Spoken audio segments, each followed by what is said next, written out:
Okay guys, so here we're given a cuboid, which represents a storage container. Every upright rod has a height h meters. Each of the longer horizontal rods has a length l meters. And lastly, each of the more shorter horizontal rods has a length of l minus 2 meters. It then says that the total length of the 12 rods is 36 meters, and that from this information we need to show that V is equal to negative 2l to the power 3 plus 15l squared minus 22l. Okay, so let's attack total length first. We have 4 of each value. That is 4h, 4l minus 2, and 4l's.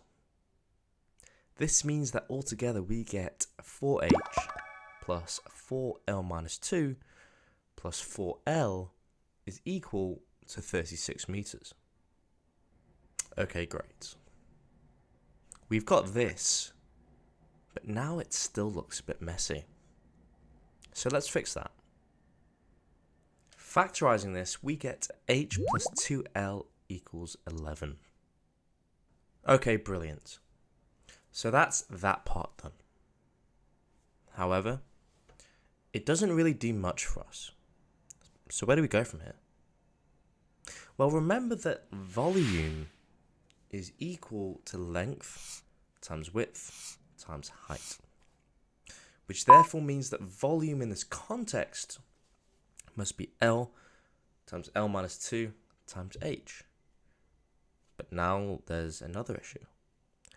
We have two variables to solve for in this equation, L and H. Luckily, this has a simple solution for us.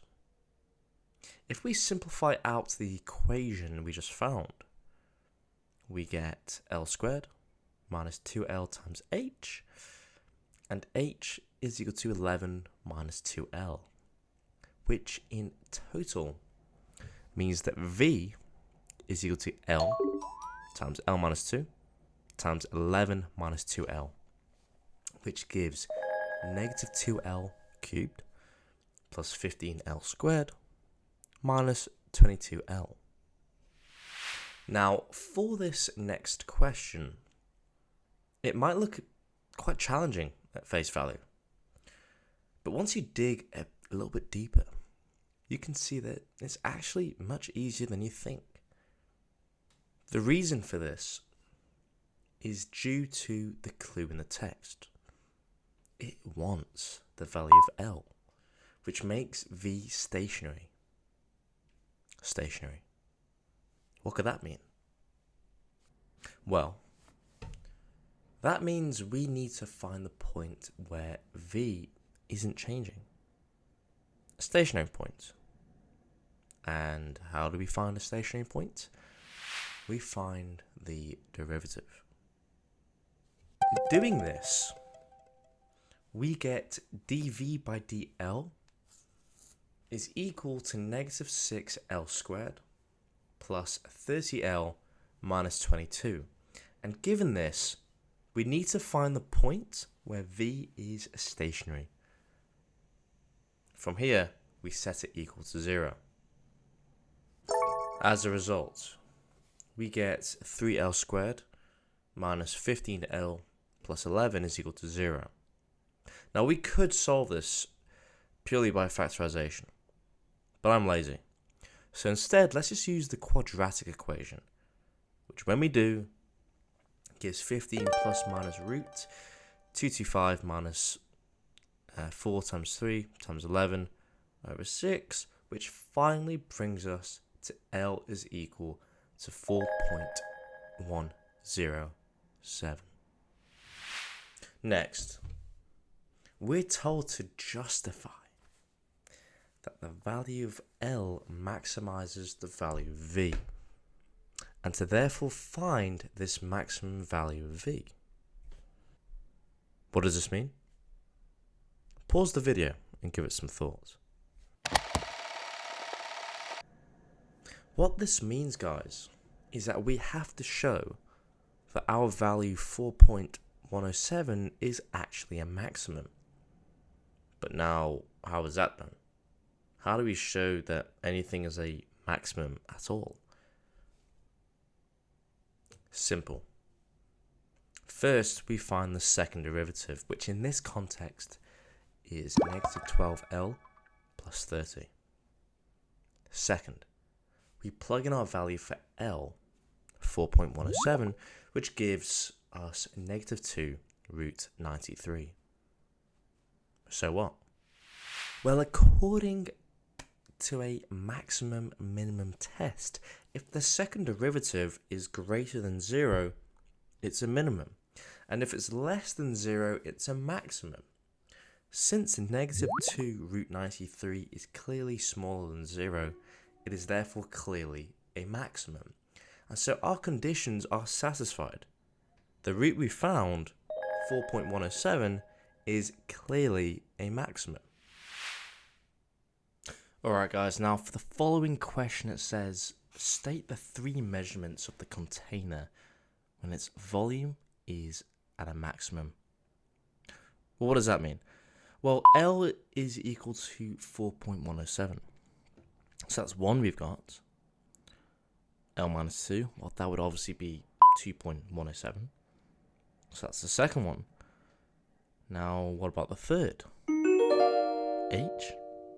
Well, H is equal to 11 minus 2L, which means H is equal to 11 minus 2 times 4.107, which equals 2.79, and that's naturally the third. Okay guys, now for this question, we're given an equation y is equal to 2 plus 1 over x, and we're told that the first thing we want for A is to find the asymptotes to C. How does one go about doing this then? Well, if you look closely, what we have in this graph are 2 lines where we tend towards something but never reach it. Can you see them? Well, the first is here. Because as you can see, no matter how much we go towards x equals 0, our y value just keeps going and going and going towards infinity. Which tells us that our first asymptote here is x equals 0. Now the second line can be seen by the fact that as we keep on going in the x direction, our y value tends towards a certain value also. But there's a problem. This value isn't readily known, unlike x equals 0. So how do we go about solving this? The trick in this instance is to recognize that as x tends towards infinity, this means that 1 over x must get infinitely small. And if something gets infinitely small, that means that it tends towards 0. As a result, y equals 2 plus 1 over x simply becomes y equals 2, which means our second asymptote equation here is simply y is equal to 2. For this part now, they simply want us to find the coordinates of A, and if we're being honest, it's actually quite simple. Why? Because we're told from the get-go that 2 plus 1 over x crosses the x-axis at A, which means what? Well, this means that y is equal to 2 plus 1 over x crosses the x-axis when y equals 0. And so if we set 2 plus 1 over x equals 0, the result is negative 1 over x equals 2, which means x equals negative half. As a result, our answer here would become negative a half, 0. For the next part here, guys, we're told that the straight line L is the normal to C at A. And B? Well, B is just the point where L meets C again, and this is pretty intuitive just by looking at the graph. From here, we basically need to just find the equation for L. Okay, fine. Well, let's break this down. What do we know about the equation of a line? The equation of a line, simply put, is y1 minus y2 is equal to m x1 minus x2. This tells us that we have two unknowns. 1, m, and 2, the coordinates of either x1, y1 or x2, y2. And so, knowing this, we can therefore see that our unknown here is simply just going to be m. Why? Because we have a point on the line already. That's A. We just found that in the previous question. So therefore, our line equation here is y minus 0 is equal to m x minus a half, which turns into y minus 0 is equal to m x plus a half. But now, we still have that pesky unknown, m. How then do we find the value of m? Well, you guessed it. We find the derivative first and then flip it. Because m in this context is the equation of the normal. But dy by dx simply gives us the equation of the tangent. Hence why we need to flip. Okay, cool. So if we dive into this now, we know that y is equal to 2 plus x to the power of negative 1. Which means dy by dx is equal to negative x to the power of negative 2. And so plugging in x equals a half yields us negative 4 as an answer. Flipping this and multiplying by negative 1 means we therefore get a normal gradient as a quarter, and therefore m as a quarter also.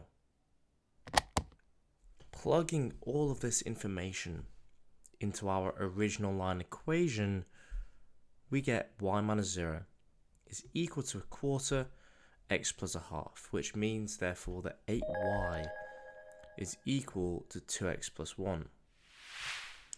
Alright guys, now for the last bit of this question, they now want us to determine the coordinates of B. Let's take a look at this more closely. Looking at the graph, you can clearly see that B represents the intersection between two lines, L and C. What does L represent? Well, L represents 8y is equal to 2x plus 1. What does C represent? Well, C represents 2 plus 1 over x.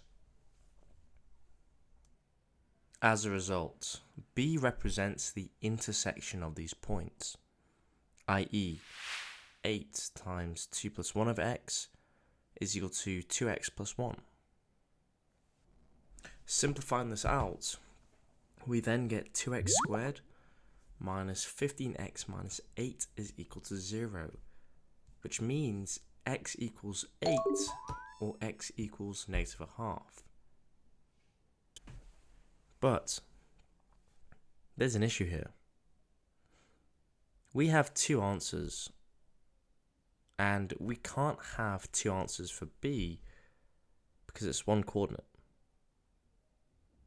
Well, look, x equals a negative a half clearly represents the point A, which we found before, which means the x coordinate for B must be 8. With this then, y is equal to 2 plus 1 over 8, which equals 17 over 8. And as a result, B is equal to 8. 17 over 8 is our answer here.